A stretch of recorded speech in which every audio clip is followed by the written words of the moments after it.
अध्याय 20। नारी। आजकल प्रायः सभी देशों में स्त्रियां अपने व्यक्तिगत संसार की सीमाओं को पार करके बाहर निकल रही हैं। इसका प्रधान कारण यह है कि आज सर्वत्र सीमाओं को तोड़ने का युग आ पहुंचा है। जो देश अपने भौगोलिक और राजनीतिक प्राचीरों से आबद्ध थे, उन्हें पहले की तरह घेर कर रखना आज संभव नहीं है। हमारे बाल्यकाल में जब घर से बाहर निकलना होता था तो स्त्रियों के लिए पालकी में बैठना अनिवार्य था। प्रतिष्ठित परिवारों में पालकी के ऊपर पर्दा डाल दिया जाता था। बेथ्यून स्कूल में जो लड़कियां सबसे पहले भर्ती हुई थी, उनमें मेरी बड़ी बहन अग्रणी थी। वह खुले दरवाजे की पालकी से स्कूल जाती थी। उस समय के श्रेष्ठ वंशीय आदर्श को इससे काफी धक्का पहुंचा था। शालीनता की प्रचलित धारणाओं की रक्षा करते हुए रेलगाड़ी की यात्रा आसान नहीं थी। बंद पालकी का वह युग आज बहुत दूर चला गया है। वह धीरे धीरे नहीं गया, उसने बड़ी तेजी से प्रस्थान किया है। बदलते हुए परिवेश के साथ साथ ही यह परिवर्तन आया है। उसके लिए किसी को कभी समिति का आयोजन नहीं करना पड़ा। लड़कियों के विवाह की आयु देखते ही देखते आगे बढ़ गई है। यह भी स्वाभाविक रूप से ही हुआ है। जब प्राकृतिक कारणों से नदी की धारा बढ़ जाती है तो तटीय भूमि की सीमा स्वतः पीछे हटती है। नारी जीवन में आज सभी दिशाओं से तट की सीमा अपने आप पीछे हट रही है। जीवन की नदी महानदी हो उठी है। बाह्य व्यवहार में जो परिवर्तन होता है उसका प्रभाव बाहर तक ही सीमित नहीं रहता, अतः प्रकृति में भी वह काम करता है। स्त्रियों का जो मनोभाव बद्ध संसार में उपयुक्त है, वह मुक्त संसार में अचल होकर नहीं रह सकता। जीवन के प्रशस्त मार्ग पर खड़े होकर नारी का मन नए सिरे से विचार करने लगता है। पुराने संस्कारों को जांचने का काम अपने आप आरंभ हो जाता है। इस अवस्था में वह तरह तरह की गलतियां कर सकती है, लेकिन बाधाओं के धक्के खाते खाते वह गलतियों को सुधार भी लेती है। संकीर्ण सीमाओं में विचार करने की आदत को यदि ना छोड़ा जाए तो चारों दिशाओं में पग पग पर असामंजस्य का सामना करना पड़ता है। अभ्यास परिवर्तन में दुख है, विपद भी है, लेकिन उसके डर से आधुनिक युग की धारा को पीछे नहीं मोड़ा जा सकता।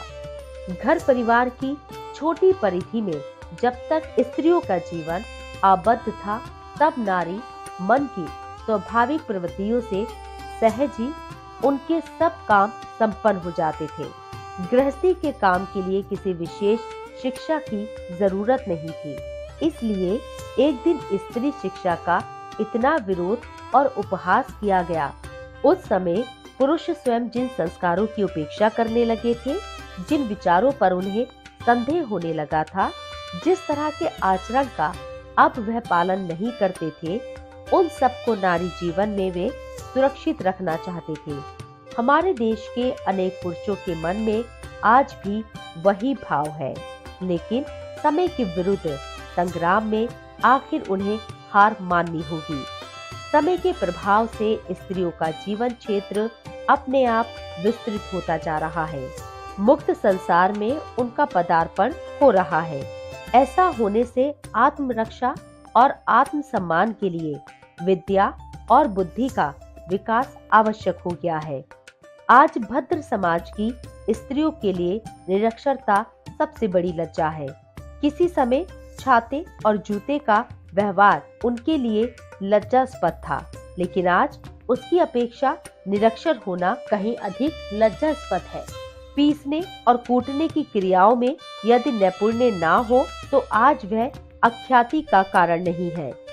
आज पृथ्वी पर सर्वत्र स्त्रियां घर की चौखट को पार करके विश्व के उन्मुक्त प्रांगण में प्रवेश कर रही हैं।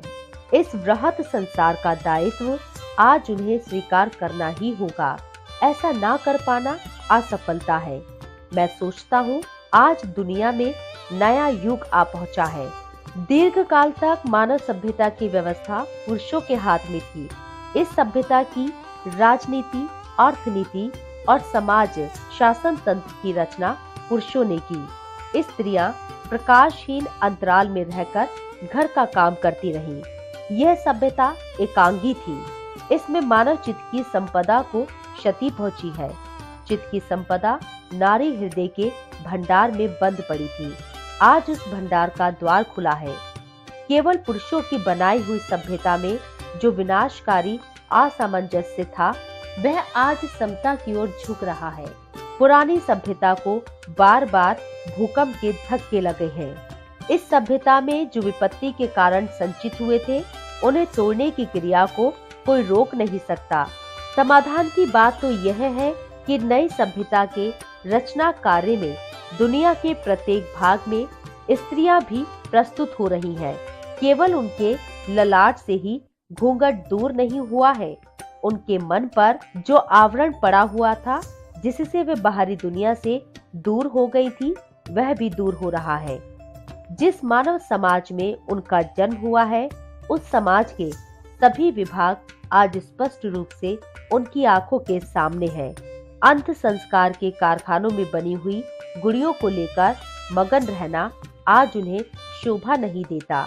उनकी स्वाभाविक जीवन पालिनी बुद्धि आज केवल घर के लोगों के लिए ही नहीं, बल्कि सारी मानव जाति की रक्षा के लिए प्रवृत्त है। हम ये आशा कर सकते हैं कि सभ्यता का नया युग आरंभ होगा। यह आशा यदि सफल हो तो इस नई सृष्टि में नारी का कार्य पूरी तरह संपन्न होगा, इसमें संदेह नहीं। नवयुग का आह्वान यदि हमारी स्त्रियों के मन तक पहुँचे तो उस रक्षणशील मन के लिए यही उचित है कि युग युग की अस्वास्थ्यकर बंदिशों के प्रति वह अपने मोह का त्याग करे। नारी अपने हृदय को उन्मुक्त करे, बुद्धि को उज्जवल करे, निष्ठा को ज्ञान की तपस्या में प्रयुक्त